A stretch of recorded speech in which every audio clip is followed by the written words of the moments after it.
Thank you so much for coming here. And this is the happy session and speed talk about that we're all going to die. So, do you know what we humans are most afraid of in life? Take a few seconds to consider what you are most afraid of in life.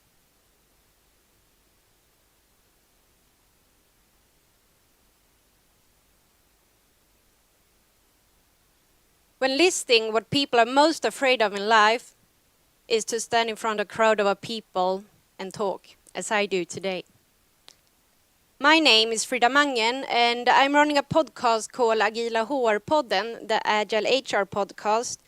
And in the end of every episode, I read a quote from Maslow where he says, "You will either step forward into growth or you will step back into safety." Today I step forward and I challenge myself. You can understand how unpleasant this is. But I hope you're here to support me.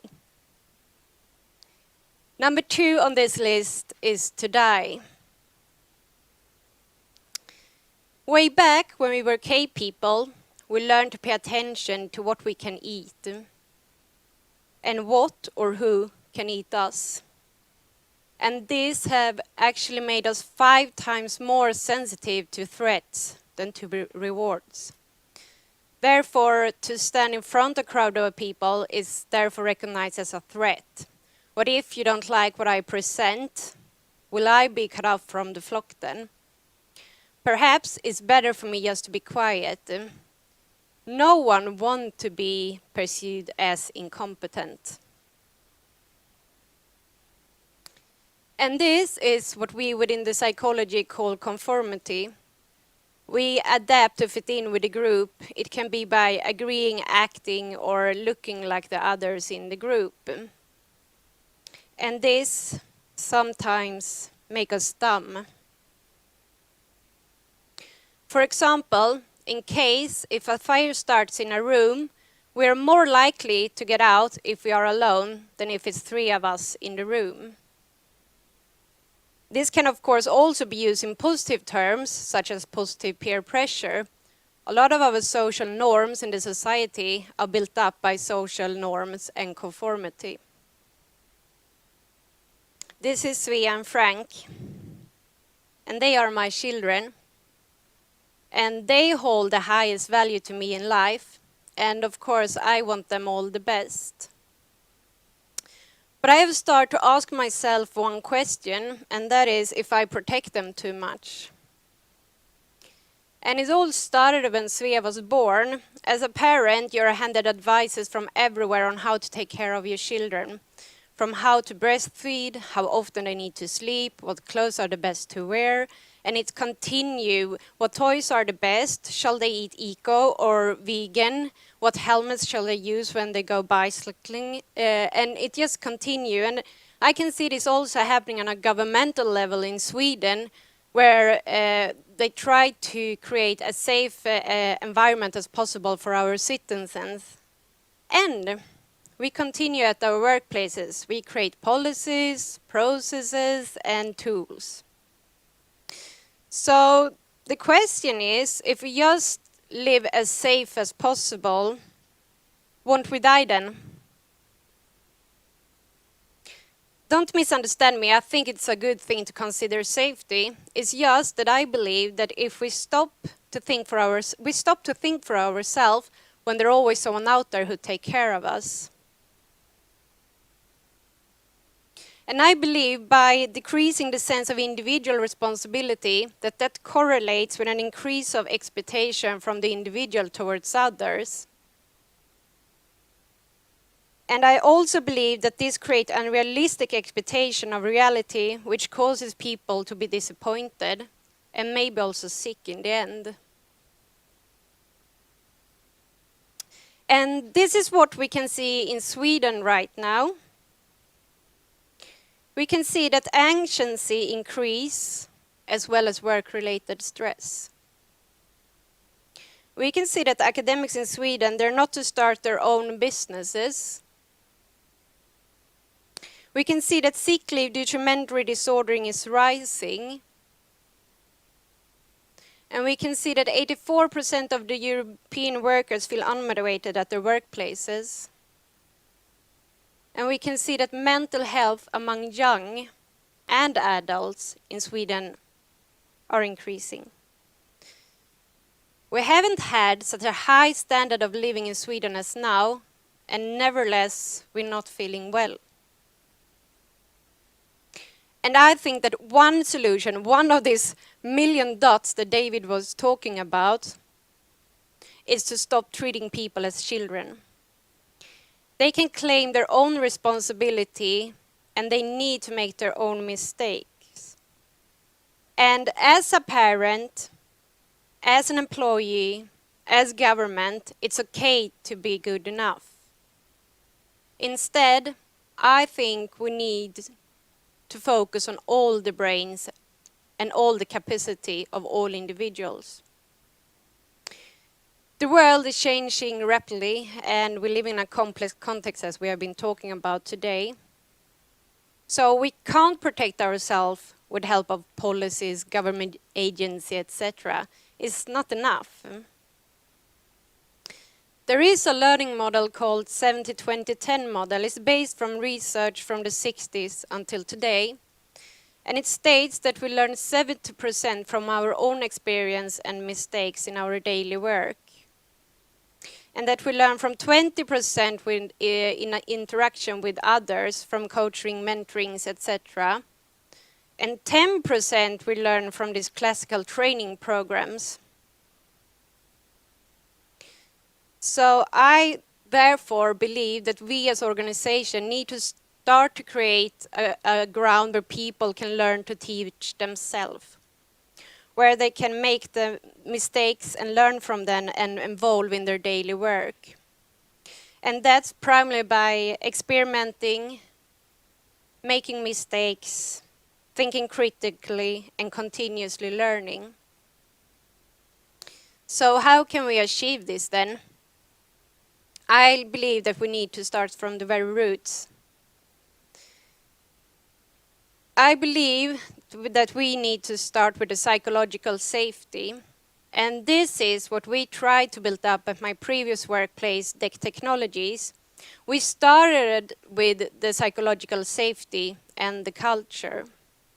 A culture where people speak openly about their concerns, where they ask questions, admit mistakes, and where we allow everyone to be themselves.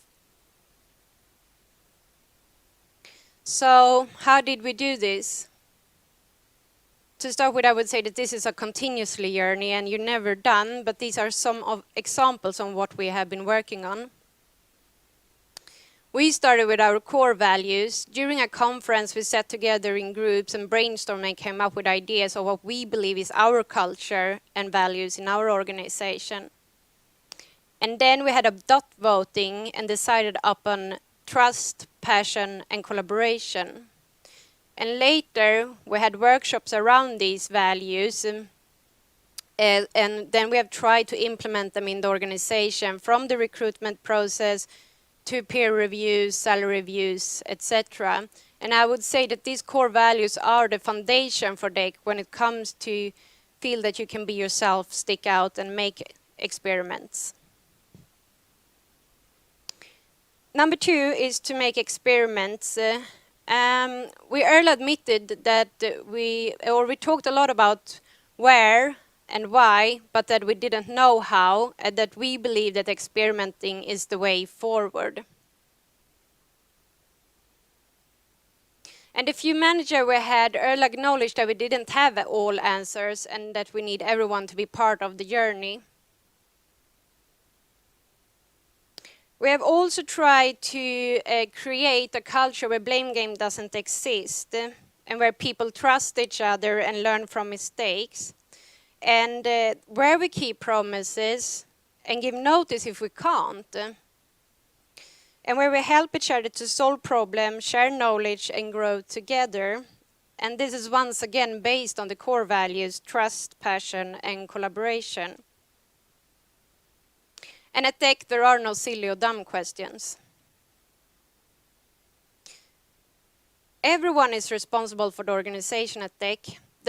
they see their organization as a network of individuals where everyone is equal important. And to be able to feel involved and be a part of the organization, transparency is a key factor. And this is something that they continuously work with at DEC to improve the transparency. But some examples on what we have done when it comes to transparency is that we have been working a lot with Slack. That's a chat channel, and we have different channels for different topics. And the latest news are always updated on Slack. We have this classical news feed on the intranet, but we have connected it to Slack. We have also been working with an improvement board. That's a whiteboard with stories on things that can be improved in the organization. And there is a stand-up meeting held twice a week, Tuesday and Thursdays. We also have company-wide retrospectives twice a year. And we have also built up a strategic room, a room with outdoors, where everyone is welcome to join. And also take questions are on whiteboards in the room. And stand-up meetings are held and everyone are welcome to join them. Trust and relations then. As I said in the beginning of this presentation, we are a flock animal that want to be part of a group. What we have done at DEC when it comes to trust and relation is that we have been running team activities. So every team can decide upon themselves what they choose to do and when. We have also had company activities such as lunches, afterworks, breakfast, sport activities, etc.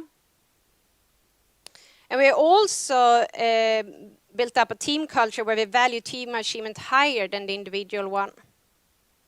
And as I said before, we try not to have any blame game and no pinpointing. We have focused more on feed forward, learn from mistake, and continuously improving.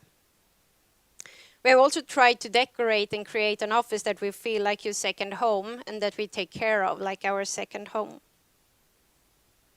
So when the base and the roots were there, the culture and the psychological safety, we started to look into how we could work with our continuously learning process. And these are some of the examples, step by step, what we have introduced. The first one was that we started with 10% creative time. All individuals in DEC can use 4 hours a week to improve and learn new things and set up their own goals. We also introduced an online learning platform with our 1,000 of tutorials, books, and learning programs. And anyone can get access to this platform from their devices, and we can see that people are using it very differently. We have also said that we don't have any strict specific role description, so anyone can develop in any direction that add value to DEC. And we have some examples on people that start as software developer and grow into agile coaching, business development, developer, and within communication. We have also been experimenting with community. Anyone at DEC can start a community and invite others out of interest. And some of the communities that we are running is Swedish classes, Ireland community, RoboPet project, feedback workshop, etc. And with a mindset of not recruit more manager, DEC at this moment are experimenting with something that's called buddy system that Björn is helping them with. Because I've left DEC now, and now I'm working at Adabit. That's a newly started tech consultancy company where we try to implement the teal thinking from the very beginning. And when it comes to HR, my advice is to put on the oxygen mask on yourself first, before you start to support the organization.